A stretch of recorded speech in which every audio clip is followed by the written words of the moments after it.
Mhm. Hello and welcome back to Hello to Healing. I'm your host, Michaela. And I'm Michelle.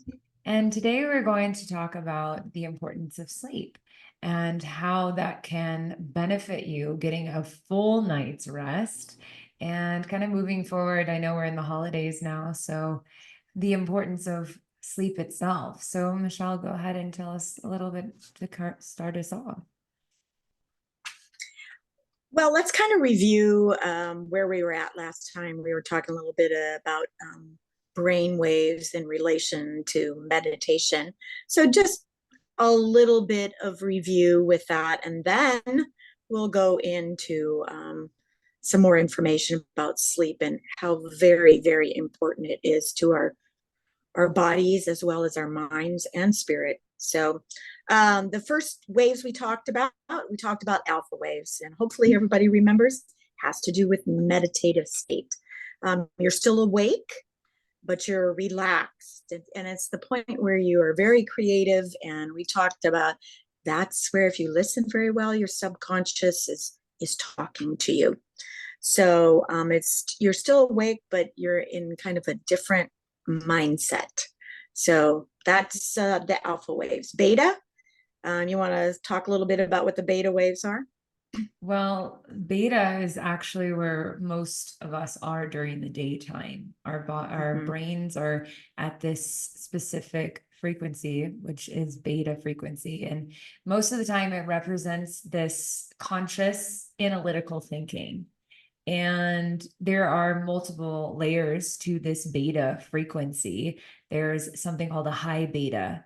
And the high beta is essentially where our brains, it's comparable to like fight or flight mode. Like you're in survival mode. And this kind of frequency is seen in the wild in animals when they're in a threat, like if a lion is chasing another animal, a zebra, then the zebra is in this full high beta frequency in its mind, which is trying to escape. And in that time, when we are at that level, that is when our hormones and our stress levels are extremely high. And because we have such wonderful brains that we don't really know how to control at certain points, we continue to be in this high beta frequency. And imagine if you are in this high beta for certain extended periods of time of stress, that it affects the body significantly. So this beta frequency, when it's day-to-day life, is just our analytical, but sometimes and a lot of times when we're in stress and we continue to carry that stress, it will have severe effects on our physical and mental health in general. So the other one is, Michelle, Absolutely. yeah, you talked about alpha, which is the meditative state, and imagination state as well. Creative, that's what you said. And the next one is theta. So how would you say what theta is exactly, Michelle? Um, Theta occurs when you're drifting off to sleep. It's kind of that autopilot, daydreaming state. It's kind of maybe a little blissful state. So that's where you're just kind of drifting off. It's kind of a nice place to be, and Mm-hmm. probably where you can get some good information if you would remember what that is. So that's what theta is. The next one is gamma, and gamma is really just a higher aspect of our cognition. And this is during REM sleep, or rapid eye movement sleep. So this is brainwaves going on when you are asleep. Okay. Last one we will talk about is delta. Um, it's non-REM sleep, and it is the very deepest sleep. You're not going to be woke. Now, someone's not going to wake you up from this level of sleep. And what's so important about it is absolutely necessary for the cells of your body to rejuvenate, to relax and restore. So if you do not reach this state of sleep, your body eventually is going to have some physical issues because it can't repair itself. And your brain, you may have some memory issues if you cannot achieve that delta state of sleep. Anything Right. to add to that? Yeah. Just yeah, like you said, it's regeneration of your cells and the brain itself, but also this is where you can tap into your Right. subconscious mind, which is why, people suggest maybe listening to some affirmations at a low level throughout your sleep, because at a certain point, when you get into this delta state, you are essentially opening the subconscious door to your brain just absorbing. And the interesting thing Absolutely. about delta is that actually newborn babies between birth and 2 years old, they are actually consistently at this frequency of delta state. And the thing is that means that the brain is functioning completely on the subconscious level. And so when children are so young at that age between birth and two, they are essentially absorbing every little thing that they see. And that's why we call them sponges. Their brains are sponges because they take everything and it instantly goes into their subconscious. And as you get older, we're kind of moving away from that subconscious and moving into different levels and frequencies of the brain itself. So delta is a huge part of changing. If you're ready to change something within your life, it is in the subconscious mind, in this delta state, that is really going to impact you. So very interesting. Very interesting. So that in itself, making that statement tells you how important it is for you to get sleep. I mean, it is a necessary thing for you physically to rejuvenate, mentally. During sleep time, the memories that you've made during that day that are short-term memories transfer probably in this delta state to long-term memories. There is this transference period. And if you don't allow your brain to achieve that delta state, you are essentially going to be affecting your long-term memory in many ways. So, if we're looking at keeping ourselves young and remembering things, this tells you that sleep is necessary. And perhaps that is also why, when people get older, those naps are something you need. I mean, you definitely need that. So maybe there's something to that. Definitely. So let's talk now, since we've decided sleep's very important. What are the stages of sleep? You want to start us out on that? Well, we have the non-REM sleep and the REM sleep itself, which are Right. the key factors of sleep. Tell us a little, Michelle, about what exactly these REM and non-REM sleep, what they are. Well, REM stands for rapid eye movement. And, I have not studied sleep itself, but that is definitely a period that you can see that it's not as deep. And if you're observing people in their sleep pattern, you can see that that's actually there's rapid eye movement. But there's also changes in the brain itself. So the first stage of sleep is called light sleep. And that is it is a non-REM sleep. Okay, that's when you transition from your wakefulness to a deeper sleep, and you're really easy to wake up. That would be that little power nap. Okay, you're not really don't have a long time frame to go into a deeper sleep, but your muscles are relaxed. You've been someplace where people are listening to someone speaking, and it gets a little boring, or you're whatever, it's after lunch, you have that head jerking type of movement. Well, there you are, your muscles are relaxed and you're starting to drift off to sleep.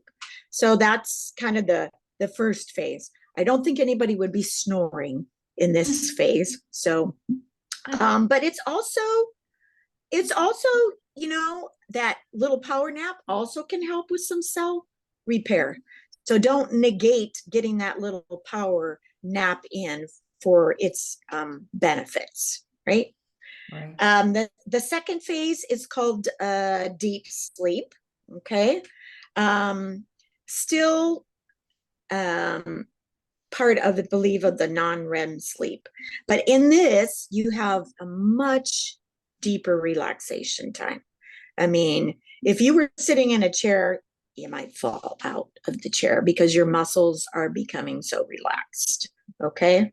And that's when you see the brain waves, they start to slow down. This is also where you're going to see a decrease in your respirations and your heart rate. So the body is just kind of slowing itself down at that point.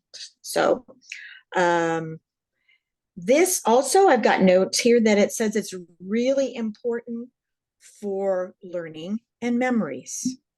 Okay. So we're getting past the power nap into a little bit something where you should be in a reclined position, and that it's even a little more important for the body's kind of repair. Mhm. Anything to add to that or thoughts on it? Yeah, I mean, it's just so interesting to learn and to understand how sleep really is huge. I mean, we all know that we need sleep, but let's be honest with ourselves. How much sleep are you actually getting in a full night's rest? I mean, how much do actual people get in one night? And, I was always told that depending on what stage of life you're in or where you're at, like you can get away with a certain amount of hours of sleep. But the truth is that we all need like 7, 8 hours of sleep in order to completely feel rested. And I remember, taking all nighters in college and feeling dead the next day. And I'm sure many people can relate to that. But there's so much more going on in the sleep cycle that if we don't give ourselves the proper amount of time, it's going to have a severe impact over time. What do you think? So the recommended amount of sleep, believe it or not, is up to 9 hours. Most people don't do that, but that is what is recommended for you to go through all the phases of sleep, and we'll continue about that. And you are supposed to go through these 4 phases, which take about supposedly about 120 minutes, and you're supposed to go through that 3 to 4 times for good sleep. I was listening to a neuroscientist speak about sleep, and she said what has been documented is that during the sleep, it's kind of like your brain washes itself out. It's like a waterfall. And you think about it, you have cerebral spinal fluid that bathes your brain and all the way down your spine. And there's the water that's there, but it needs to wash and clean itself out. And that is the amount of time it needs, 8 hours, to complete that process. So when we don't do this, we're cheating ourselves. Mm-hmm. We're actually cheating ourselves in that time to really clean out our head of all the stuff we've gone through the day. And if you don't do this, I'm sure there's an accumulation process, as always. So that time frame that you're talking about is important. And I think we think because we're younger, we don't need as much. Mm-hmm. I was a midnight worker for many, many years and had very erratic sleep. I would come and sleep for 2 hours, then I'd get up and I'd be up for an hour and then I'd go back down for another 3 hours. It's just very erratic sleep. And you think about it, how do you get through all the stages of sleep and to clear out your mind? So I truly believe that that lack of sleep, and if you continue to do this for a long time, this is kind of perhaps where some of our dementia Alzheimer's, and so on, has its stem. I really truly think my mother had very advanced Alzheimer's before she died.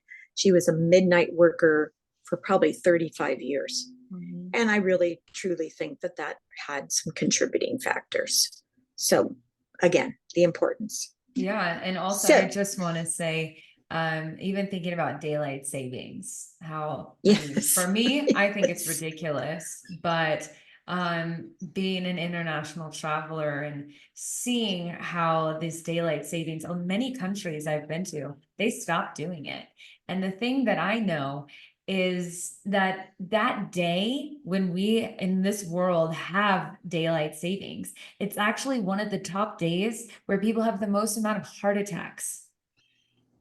Imagine, Yes. because of a lack of a few Yes. hours of sleep, of change, just so small, but how Yes. it can completely throw off your circadian rhythms within your brain itself in the body. So, which, yeah, kind of brings Right. us to the circadian rhythms. Do you want to kind of touch on that? Well, it's a very important thing. We have circadian rhythms, and honestly, those are related all the way back to caveman times, and it has to do with dark and light. Mhm. And we have darkness because we need that. We need that for our hormones, our melatonin, in order to keep ourselves straight. Um, physically, mentally, emotionally, it's all related to that. And if we don't have that darkness, it's going to present a problem. And we have in society today, let's think about this. Because we have electricity, it could be light all the time. Mhm. All the Right. time. So if you are going to bed and you have a TV running, you're going to have lights on, correct? Right. So it's not darkness. So your brain waves are not going to be changing, and you're not going to be going through that complete sleep that your body and brain and emotions need. Mhm. So we are throwing off those circadian rhythms that are completely natural to us. Now, we should pay attention to animals because they got it straight. I mean, when it's dark, lights out, I'm going to bed, Mhm. right? But we don't do that. We really don't do that. And they have actually connected obesity, diabetes to lack of darkness in our lives, and lights out, going to sleep. So, I mean, for many reasons. Okay, so I'm staying up watching TV. I'm up till 2 o'clock in the morning. What am I doing? I'm probably eating as well, Right. Yeah, that's right? true. Mhm. Right? Yeah. So there's lots of things that get involved with that particular concept and idea. Do you have anything to add to that? Yeah, well, for people, we kind of went over this, but like if you don't know what a circadian rhythms are, it's essentially like the body's internal clock within yourself. Mm-hmm. And so, like Michelle said, when the lights go out, when the sun goes down, good night. That's the time for our bodies to start, winding down and going to sleep. And the circadian rhythms regulate the sleep cycles within our body of when we're awake and when we're asleep. And it's connected to, I want to kind of give an example. There was this experiment done with this scientist, and he basically tested himself. He went into a cave for 1 month, and it was just him by himself. And he wanted to see how this cycle, the sleep cycle, the circadian rhythms actually work, and if they work without actually having that sunlight to awaken the body. And what he found is that the body naturally wakes up when there is daylight without actually having that sunlight within that cave itself. And so he was able to document when he would wake up, when he would go to sleep. And it was around almost exactly the same time, like when you're supposed to be awake and when you're supposed to go to sleep. And it started to regulate over time. It was, at first, it was a little sporadic, but then over time, it started to become very consistent. And he would have no idea how many hours of span of time he would be up or, going to sleep, but it was quite accurate how the body functions. Well, the planet works that way. Plants grow in sunlight. When it's dark, you don't have that growth process. It's like they take a rest time. We're and it all comes down to, we've been talking very long time about energy. That's what a lot of this is about. So same type of thing. So let's talk a little more. We got the two phases. Let's talk about the third and fourth so people understand that. The third phase of sleep is called slow wave sleep. And that is actually when your brain is at its slowest rate. And that's when we talked about delta waves. There you go. That's where it connects in, those delta waves.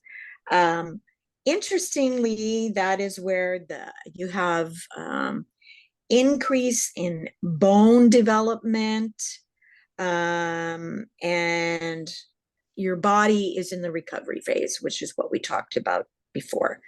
You're pretty hard to wake up at this point. I mean, that's deep sleep. Okay. So then the fourth phase of this is the REM sleep. Okay. And that's where dreams occur. And dreams is part of that subconscious you were talking about. This is where this is all at. This is the creative mind being able to develop itself. And people have talked about, I'm dreaming and I'm outside my body. Well, this would be the phase where that absolutely happens. And it is so important for your consciousness and your creativity that you be able to reach that part of your sleep. They actually say in that dream phase that your heart rate does pick up and your respiratory rate also. So it's kind of an interesting thing going on there.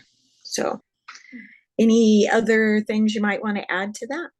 No, especially about dreaming?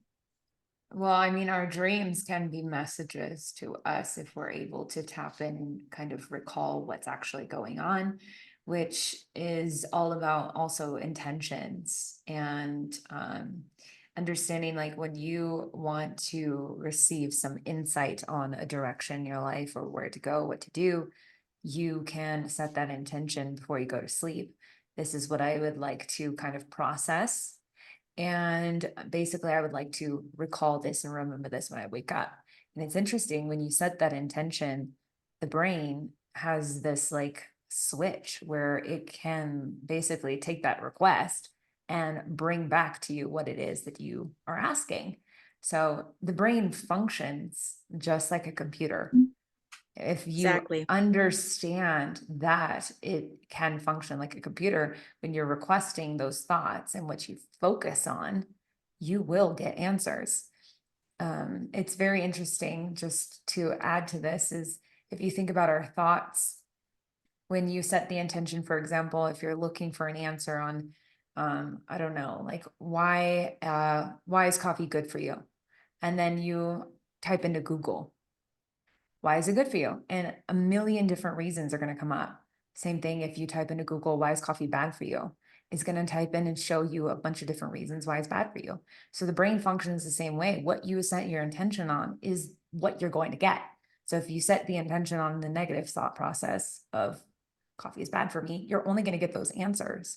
So just to go back to sleep, set the intention before you go to sleep, and the answers will come up for you eventually. So very interesting. That's one thing and dreams do, they do represent things. and it is good if you can set the intentions to please help me remember those dreams and write them down. I really believe that a lot of great inventions and um, things like that have probably come from deep sleep and dreams that people write down what it is that they got that was revealed to them. So it tells you that it is an important thing. So, Right. And um, also so neuroplasticity in the brain. So being able to create connections and memories within your brain, which you kind of touched on, is it's crucial. Brain in like connecting those centers of your brain that can help you recall your memory is really important. So yeah. yes, very, very much so. So let's just talk about maybe what things affect your sleep and sleep patterns, because we talked about how long you need for sleep and that it's cyclical. You go through these 4 phases and probably do that 3 or 4 times during the night. So, what things affect the sleep? We talked about light. Um, Really, you need to be in a room with darkness. Some people wear eye shields, and I don't think that that's a bad idea. I definitely, it's something you would have to get used to, but you need I the wear one every darkness. night. I Yeah, wear okay, a eye cover every single night because for right. me, I cannot go to sleep without complete darkness. And as I travel, that's just going to Hmm. be not an option, especially, I mean, you're not going to get the best sleep on a bus, trust me, but at Right, least some is better than nothing. So right, definitely can. right. Exactly. So removing that light stimulus. So I can't emphasize enough, if you have a TV going, you have light and noise. You need quiet. If you notice, most of the time the birds are not singing at night. So it's quiet. The earth becomes quiet. Even the animals that are awake at night, they're quiet, for the most part. I'm sure being in the Amazon, you probably noticed, are the monkeys making a lot of noise? I mean, the whole place becomes quiet, and it's necessary. It's a necessary thing for the rejuvenation of you and your cells and your spirit. So that's a very important thing. The other thing that's important also is temperature. If it's really, really cold, you're going to have a hard time. Same thing if it's really, really hot. So we do our best to try to control the temperature, but not always that easy. So, No, definitely not. What about touching on how to improve people's sleep? How would you say is one thing that somebody could do? let's do one more thing that I think is very, very important in relation to sleep: stress. Stress affects your sleep greatly. Okay. Um, so that's why it's also an important thing for you to figure out ways to affect your stress and reduce it. So, it's important that, you maybe have routines and that things are balanced and that kind of thing to minimize the amount of stress. Mhm. So, the other thing I found very interesting is in my reading is that caffeine, obviously, we know caffeine will affect your sleep, but alcohol also, right before you decide to go to bed, decreases your REM sleep. Interesting. Found that very interesting and wanted to share that. So, Managing so your stress too. So I yep. would say like in order to have a better night's sleep, one thing that my husband and I do is that we do stretching before sleep and kind of just quiet meditative practice that we do. And we've honestly found when we do stretches before bed instead of, and if we don't, the differences are significant because when we wake up, it's like you feel a lot more relaxed and like the stress levels have gone down because you're just moving the body and kind of releasing this tension in your muscles. So that's one thing that we've found. And of course, drinking water too to kind of wash out your Yeah. body. Yeah. Oh, well, hydration is always important. I know it's always good to have a nighttime routine. Like you do that with children. We have a routine. I mean, you brush your teeth, you do this, you say your prayers, or maybe you read a book, and it becomes that time of let's slow down and relax and just enjoy the presence with each other. And that routine is very important. So setting up a routine for nighttime, like you talked about stretching. I know for me, I usually will sit and recline in my chair, and it's in a room that has very little light. And that's a point where I just try to quiet my mind. I really try to just bring myself down a level or two before I go to bed. The other thing I do at night is I love a nice cup of hot tea, not, herbal tea. That just is something that is soothing to me, makes me feel good. Some people like warm water and honey and that kind of thing. So again, that's a routine that you establish to help with that. Anything else that you could suggest that people might do that would help with their sleep patterns? No, It's for other than establishing a consistent routine. it's very, very important that you do that. And you know what? As adults, when we do that with children, then they learn. When you don't have a bedtime routine, they're kind of setting themselves up for later on in their lives. So it's just really important. Um, Yeah. Once you understand how important sleep is for you, physically, mentally, spiritually, all those things, then it's something that you do for yourself. It becomes a healthy habit, Right. right? Yep. Yeah.